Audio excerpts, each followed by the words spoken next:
iku apa-apa nganggone ya syartiyah ingkang ing dalem langit wa mabil ardi lan apa-apa kang wonten teng bumi rupane min harokatin seteka saking gerak wasukutin lan diam illa bimasyiatillahi subhanah. Di bumi di langit ora ana gerak, ora ana diam kecuali itu memang masyiah yang digendaki oleh Allah. Srengenge bulan, matahari, bintang semua bergerak termasuk lempengan bumi yang bergerak dikala gempa. Apakah itu lempengan jalur Australia? Itu semua tidak ada gerak kecuali dikehendaki oleh Allah. Cuman rupanya BMKG tidak mengaitkan Allah dibuang. Adanya gerak saja dari lempengan. Ini harus kita yakini, harus kita imani, Pak. Di antara niki pegawaian kados ngeten niki termasuk ibadah ubudiyah, ibadah qalbiyah, i'tiqadiyah arane. Sedaya apa saja di langit geraknya niki sedaya atas kehendak Allah. Tapi sing gerak sinten? Sing gerak makhluknya. Mung tidak adanya gerak apabila Allah tidak menghendaki. Jadi gerak ini karena kehendak Allah. Jadi tidak ada gerak kecuali gerak Allah. Akhirnya tidaklah kita gerak kecuali itu Allah. Itu yang disebut wahdatul wujud.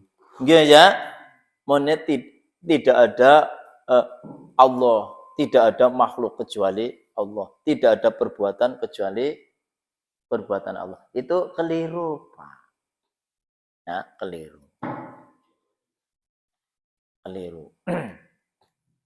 Pertama masyiah.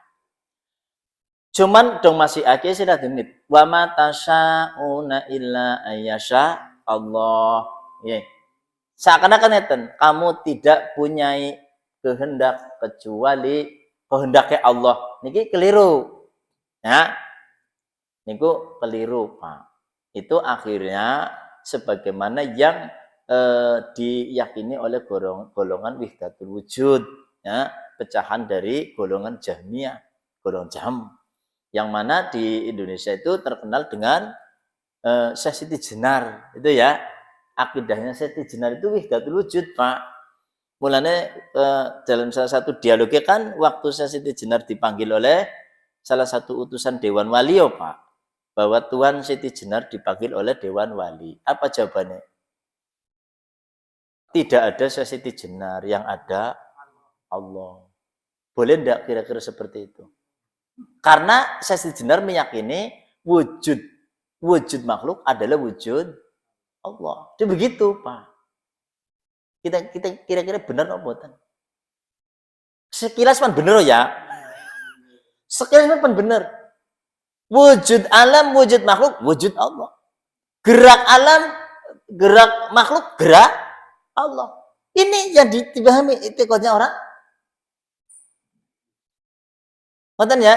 Padahal harokat wasukut niku bimasyiatillah, Pak. Bukan gerak Allah, geraknya makhluk. Sukut diamnya makhluk. Sing diam kula, sing gerak kula. Tapi bimasyiatillah. Dan betul. Itu sing gerak Allah. Tapi ada mau. Wujud alam, wujud makhluk, wujud Allah. Gerak alam, gerak makhluk adalah gerak Allah. Diam alam, diam makhluk berarti diam Allah. Kira-kira pan masuk nah betul. Sekilas pan masuk, pan mirip, Pak. Ini banyak kalangan taifah golongan ini, Pak, ya, yang disebut wahdatul wujud. Itu pada masa jayanya pernah ada itu ya, sampai tokohnya itu yang bernama Al-Halaj itu mati sama seperti Siti Jenar, Pak. Matinya itu digantung ya, dianulah ya. Karena Pak termasuk menyalahi atau mengkacaukan akidah. Jadi begini, Pak, oleh golongan ulama Ahlussunnah wal Jamaah. Ya, berkaitan dengan masalah krusial. Wa ma tasyauna illa ayyasha Allah. Wallahu khalaqakum wa ma taf'aluna.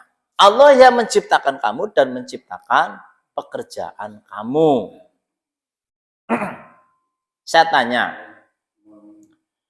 wallahu khalaqakum, Allah yang mencipta kamu, wa ma taf'aluna, dan Allah yang menciptakan pekerjaan kamu. Mencipta khalaqon iku jenengan sing dipahami kepriye? Kok bisa mencipta karo amal dipadakena? Allah kan hanya menceritakan wallahu khalaqakum wa ma ta'maluna. Sing amal sampeyan, tapi yang mencipta saya. Paham mboten? Tapi dong sesiti jenat atau wahdatul wujud itu amal dinisbatkan kepada Allah. Niki keliru. Nek Allah niku menjelaskannya tuh wallahu khalaqakum wa ma ta'maluna. Saya menciptakan kamu dan menciptakan gerak, diam, usaha, pekerjaan kamu. Saya yang cipta, bukan saya yang mengerjakan. Ya makanya bukan yang mengerjakan kamu, saya yang mencipta. Kira-kira.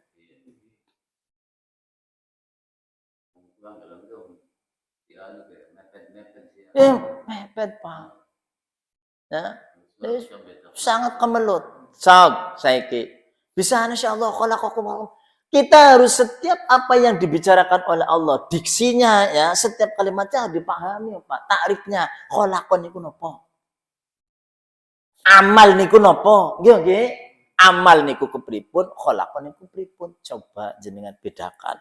Nek mboten ya sesiti jenak kula tersesat. Nah, mulanya oleh golongan ini termasuk mereka adalah golongan orang yang tidak berilmu secara ilmu kitabi, tetapi filosof ya, secara filsafat niku kayunya secara akli niku pan bener. Lah wong priben tidak ada Allah ya laka makhluk bener, adanya wujud wujud makhluk berarti wujud Allah. Terus ngoten Pak, apa betul itu? Sedangkan yang jelas antara khaliq wal makhluk sudah apa? Unsur yang berbeda, harus jelas Pak. Lah kok ini malah menyamakan antara Allah dan makhluk, ada satu kesatuan. Boleh disebut wahdatul wujud, satu kesatuan wujud Pak. Itu dalamnya penamaannya demikian. Ya enggak bisa. Mulanya akhirnya ilmu kalam memberikan batasan mana-mana antara makhluk dan khaliq niku perbedaannya apa. Kan begitu. Sampai-sampai akhirnya memberikan batasan bahwasanya setiap makhluk itu pasti terdiri dari dua unsur antara jirim dan arad. Itu ya. Yaitu suatu materi dan sifat. Terus akhirnya dirunut lagi untuk membedakan mana-mana khaliq dan makhluk. Kalau makhluk itu mesti membutuhkan tempat. Pasti terdiri dari dua unsur lagi. Kalau tidak diam, gerak. Kalau geraknya ada, diamnya hilang. Kalau diam, geraknya yang hilang. Niku munculnya Pak ide-ide ini ya ulama itu karena Pak dalam rangka mengatasi pemikirannya wahdatul wujud. Yang mana wahdatul wujud itu menyatukan bahwasanya antara wujud Allah dan wujud makhluk itu menjadi satu kesatuan. Karena lamun dipikir hakikatnya iya wong lakang dong laka Allah ya laka wujud ini.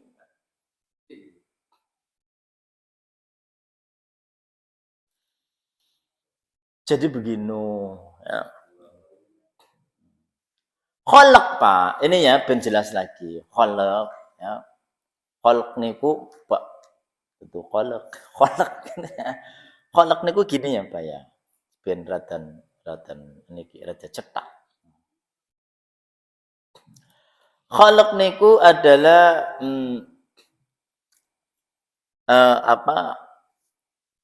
mana ini tadi? Ini ya, kholak ini ya. Annal khalqa alladzi nunsibahu ila Allah huwa al-ijadu wa tabdilul a'yana min ainil ukhra. Si disebut kholak niki ya, bukan kholak dingin. Angger sing disebut kholak mencipta itu adalah mewujudkan sesuatu. Mewujudkan sesuatu kue, Pak. Mewujudkan sesuatu itu artinya yang tadinya tidak ada sama sekali. Tadinya tidak ada sama sekali. Atau dalam istilah ini ku badi'us atau badi', yaitu mengawali sesuatu yang tadinya tidak ada contoh sama sekali. Itu namanya kholaq. Konotasinya demikian. Mewujudkan artinya mengadakan sesuatu yang tadinya tidak ada wujudnya sama sekali. Tidak ada bentuk, tidak ada wujud, tidak ada bahan sama sekali. Itu namanya salah satu pengertian kholaq. Terus lagi wa tabdilul a'yan minal ainil ukhra. Dan juga mengganti ain, mengganti sesuatu ain zat ya, atau barang diganti dengan barang yang lain yang mana bukan barangnya bukan barang itu, tapi barangnya lain. Paham mboten? Besi dirubah diganti lemah. Nggih nggih. Besi dadine ganti lemah. Daging ya diganti lemah. Lemah dadine wong. Nggih nggih. Pamboten Nabi Adam ula niki kan digawene sing lemah. Arene tabdilul a'yan anil a'yan ukhra. Merubah suatu ain, suatu barang diganti dengan barang lain sing dudu barang kue dudu. Bukan barang itu tadinya. Lah wong lemah lah kadadine daging. Lemak karo daging ganti barang napa mboten? Ganti barang nggih, ganti barang. Kue asli sing ari pengertian makhluk atau kholaq. Niku arti kholaq apa? Dan ini diksi ini Pak, lafaz kholaq pengertian kholaq ini tidak ada di dalam komus-komus atau perbendaharaan kalimat vokabular pembicaraan selain di Al-Qur'an atau di bahasa Arab. Mulane kalangan filosof, orang-orang orientas, orang kafir termasuk Indonesia niku sulit memahami ayat-ayat yang semacam ini. Aduh, wallahu khalaqakum wa ma ta'maluna. Niku kula ngertine aduh khalaqa ya pada bae tak amal. Nggih, sehingga seakan-akan perbuatannya kula perbuatannya Allah. Ajamane kula. Saya termasuk al-khalaq orang Arab sendiri pun adus ngoten. Didanggepe khalaqa pada karo amal. Paham mboten? Tapi adong mantukang gawe wis saya contohkan gawe lawang disebut kholaq wis ora apa-apa karena ini kan yang makhluk kayak gitu disebut kholaq tetapi niku sebetulnya bukan kholaq yang dikehendaki pengertiannya kholaqullah penciptaannya Allah mboten karena apa pada dasare ari mantukang niku anane niku adalah apa ibaratun an tahwili syai'in min sifatin ila sifatin ukhra. Hanya mengubah satu benda ke suatu sifat dengan dirubah sifat lain. Contoh, mantukang kipan gawe lawang. Kayu mau neng tak wit-witan, ditahwil dirubah menjadi lempeng. Dengan cara digaragaji, dipotong, dibelah-belah lempeng. Empun terus lempeng, dijereng-jereng, didenteng sesuai dengan kehendak lawangnya kira-kira sepinten. Kan artinya apa? Tidak mewujudkan apa? Wong gawe nyatane kayune wis ana.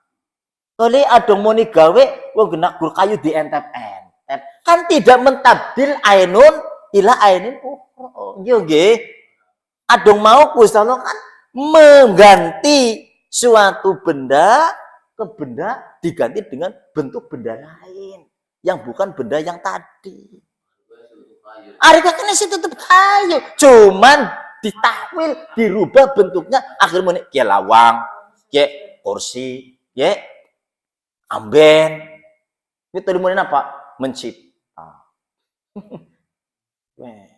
Nah, Padahal ya wis arane guru pinjaman ora apa-apa. Tapi adong meneh wallahu khalaqakum wa ma ta'maluna. Niku sejen maning Gusti Allah. Wallahu khalaqakum sing nyipta nyong kula maune langka. Yo nggih, apa oli luru sing kayuan sing endi? Mboten. Dientep-entep dadi kula kan mboten. Tidak ada sama sekali, Pak. Nggih. Allah wujud